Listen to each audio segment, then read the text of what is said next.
ஒரு குக்கரில் ஒரு 100 ml அளவுக்கு எண்ணெய் ஊற்றிக்கோங்க. எண்ணெய் சூடானதும் ஒரு கரம் மசாலா, 2 பிரியாணி இலை சேர்த்துட்டு ஒரு 200 கிராம் வெங்காயத்தை நல்லா பொன்னேரமாக வதக்குனதும் ஒரு டேபிள் ஸ்பூன் மிளகாத்தூள் சேர்த்துட்டு வதக்கிக்கோங்க. இது கூடவே ஒரு கைப்பிடி புதினா கொத்தமல்லி சேர்த்துட்டு வதக்கிக்கலாம். இஞ்சி பூண்டு பேஸ்ட்டு ஒரு 1.5 டேபிள் ஸ்பூன், 2 பச்சை மிளகா, ஒரு 200 கிராம் தக்காளியை நல்லா சாஃப்டாக வதக்கிக்கலாம். இதுக்கு ஒரு டேபிள் ஸ்பூன் அளவுக்கு உப்பு சேர்த்துட்டு வதக்கிக்கோங்க. அப்புறம் ஒரு டீஸ்பூன் அளவுக்கு பிரியாணி மசாலா, ஒரு 100 ml தயிர், ஒரு 400 கிராம் மஷ்ரூமை கட் பண்ணி வச்சுருக்கேன் க்ளீன் பண்ணி, அதையும் சேர்த்துட்டு மஷ்ரூம் நல்லா தண்ணி விட்டு வெந்து வரும். இந்த டைமில் நம்ம 1 டம்ளர் அரிசிக்கு 1.5 டம்ளர் தண்ணி கணக்கு சேர்த்துட்டு கொஞ்சமாக உப்பு சேர்த்துட்டு இது ஒரு கொதி வரட்டும்.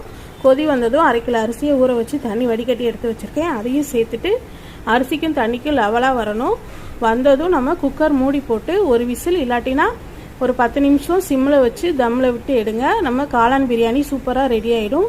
ரொம்ப டேஸ்ட்டாக இருக்கும். பிடிச்சிருந்தா லைக் பண்ணுங்கள், ஷேர் பண்ணுங்கள், சப்ஸ்கிரைப் பண்ணுங்கள். தேங்க்யூ.